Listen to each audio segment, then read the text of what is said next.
Di tengah lebatnya hutan Kalimantan, hiduplah seekor beruang madu yang baik hati bernama Molly.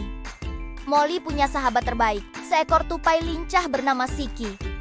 Mereka selalu bermain bersama, menjelajahi setiap sudut hutan, dan berbagi cerita di bawah pohon rindang. Tapi hari ini, suasana terasa berbeda. Siki tidak terlihat melompat-lompat riang seperti biasanya. Ia hanya bisa meringkuk di sarangnya, sambil memegangi perutnya yang sakit.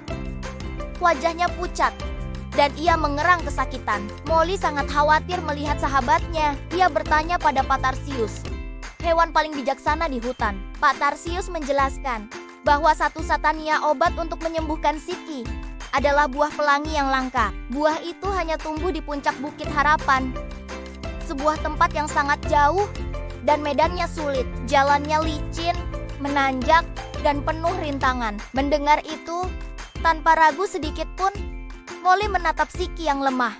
Dengan suara mantap dan penuh ketulusan, ia berkata, "Siki, kamu tenang saja di sini. Aku berjanji, aku akan pergi ke Bukit Harapan dan membawakan buah pelangi itu untukmu. Aku akan kembali secepatnya." Dengan janji yang terpatri di hati, Molly pun memulai perjalanannya. Langkah pertamanya adalah menyeberangi Sungai Gemericik yang arusnya cukup deras. Dengan hati-hati, ia melompat dari satu batu ke batu lainnya, menjaga keseimbangan agar tidak tergelincir. Air sungai yang dingin membasahi kakinya, tetapi semangatnya untuk menolong Siki membuatnya terus maju.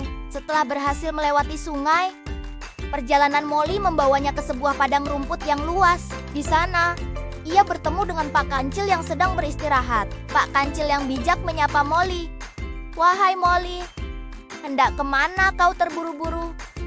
Molly pun menjelaskan tujuannya. Mendengar itu, wajah Pak Kancil menjadi serius. Ia memberi peringatan penting. "Hati-hati, Molly. Di depan sana, ada sebuah tempat yang disebut Lubang Lupa.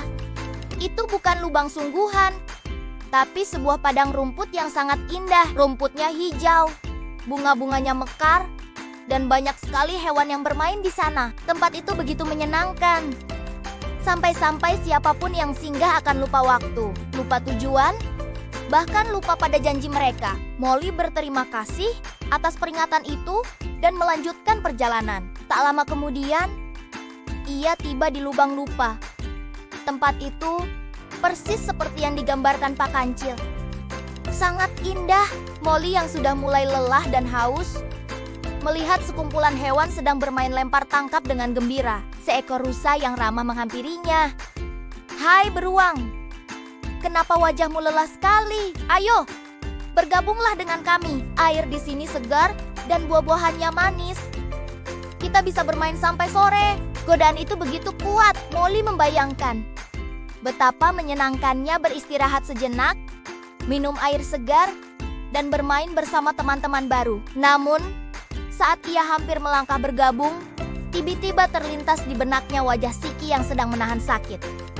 Ia teringat janjinya untuk kembali secepatnya. Janji itu jauh lebih penting daripada kesenangan sesaat. Dengan berat hati, tapi penuh keyakinan, Molly menggelengkan kepalanya. "Terima kasih atas ajakanmu," katanya pada si rusa. "Tapi aku harus segera pergi. Sahabatku sedang sakit dan aku sudah berjanji akan membawakannya obat."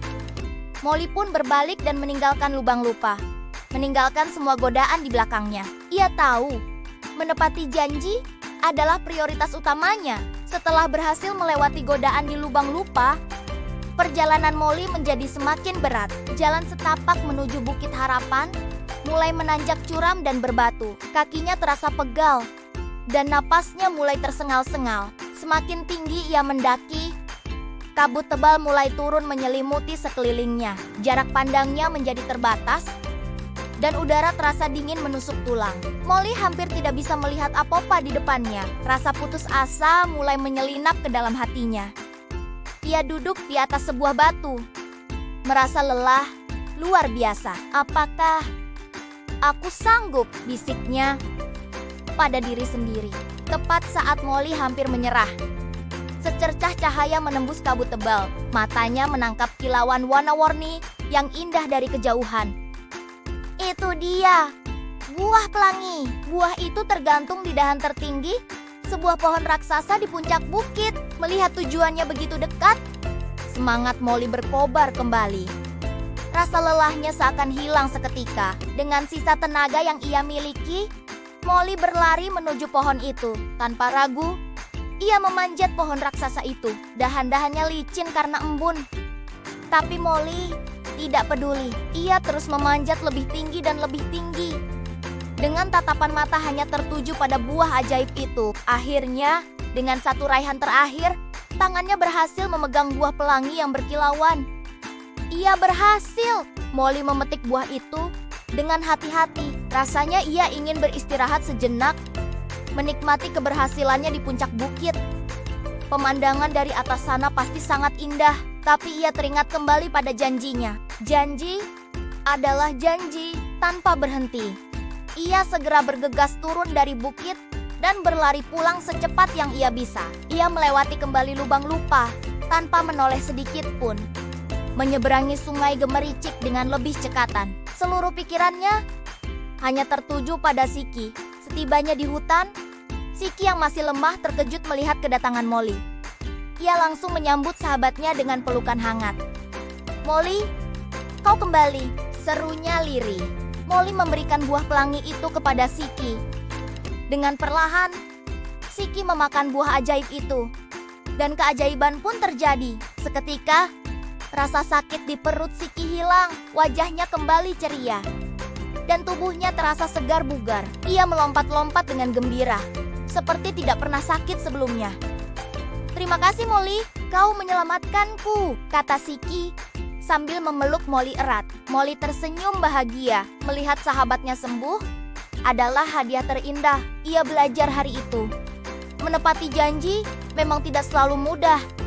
Tetapi kebahagiaan yang dirasakan setelahnya terasa sangat manis dan tak ternilai. Sejak saat itu, Molly dikenal di seluruh hutan sebagai si beruang kecil penjaga janji yang paling setia.